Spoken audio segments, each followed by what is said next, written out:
All right, let's get right into it. We're going to tackle a bit of a modern mystery today. Why is it that so many of us feel completely drained and struggle with our weight, even when we're trying our best with diet and exercise? Well, it turns out there are these powerful, hidden forces at play. And today, we're going to pull back the curtain and see what's really going on. Does this sound at all familiar? You know, you start your day, you've got all the best intentions, but by 5 o'clock, all that willpower is just gone. That healthy salad you planned for dinner suddenly feels like an impossible task, and the siren song of that greasy, sugary comfort food is just too loud to ignore. If that's you, I promise you're not alone. And here's the thing, it is not a failure of discipline. So, here's our game plan for this explainer. First, we'll dive into something called the decision-making drain. Then, we're going to connect that mental fatigue to your body's actual physical stress response. After that, we'll uncover some of those sneaky daily habits that are secretly sabotaging us. And finally, the good part, we'll give you a practical toolkit to start reclaiming your energy. Okay, Chapter 1, the decision-making drain. Let's really get to the bottom of why your willpower feels like it just evaporates by the end of the day.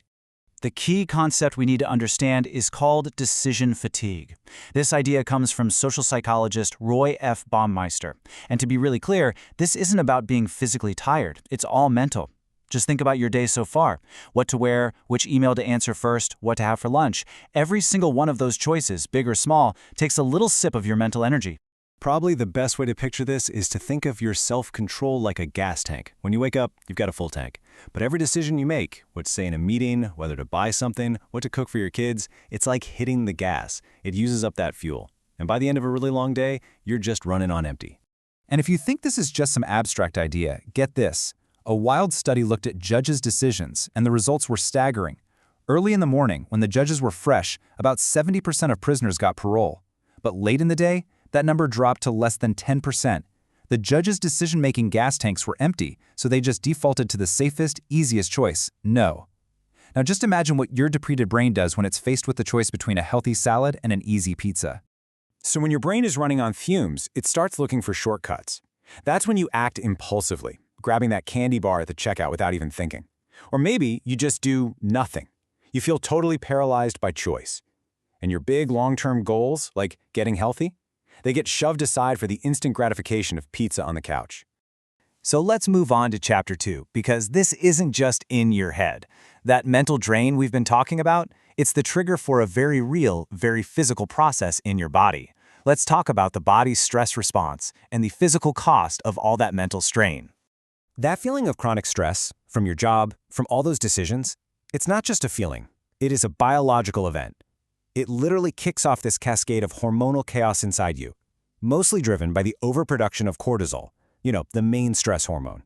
And this isn't just a theory. Look at the data here.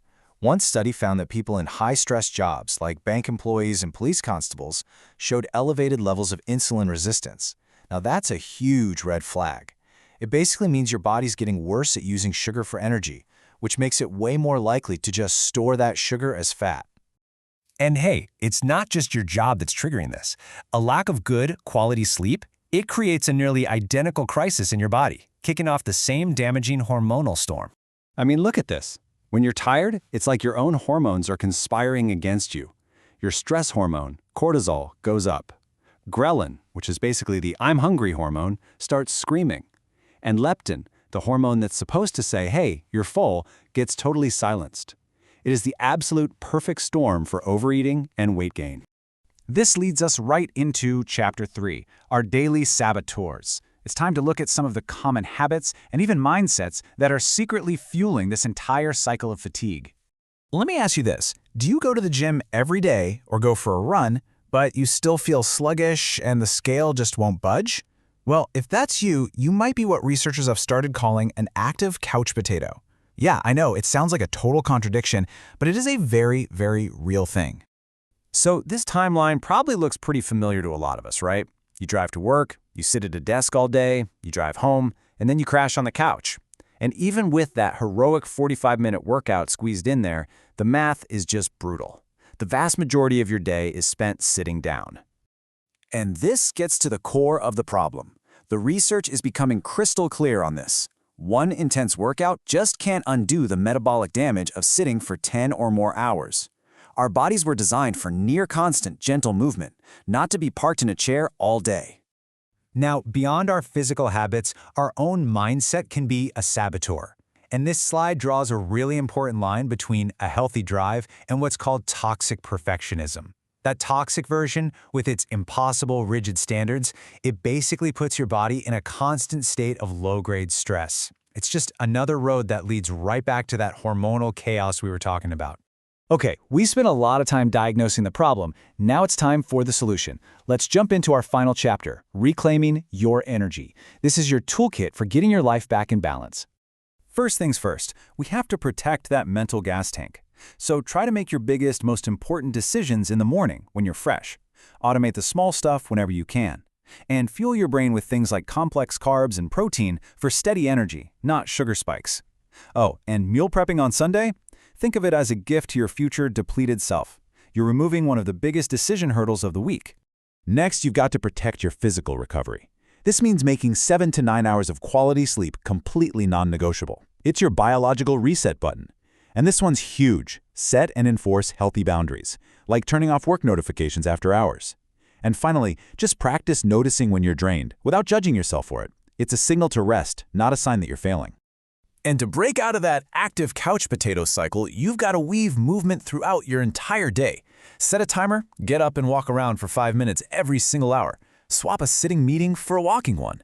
These little, consistent actions can have a massive impact on your energy and metabolism. So I want to leave you with this question, because I think it changes everything. We're always told we need more willpower, more discipline, to just push harder. But what if that's completely backward? What if the real key to our health isn't about forcing ourselves to do more, but about strategically designing our lives so we experience less depletion in the first place? It's a totally different way of looking at the problem, and maybe, just maybe, it's the one that finally works.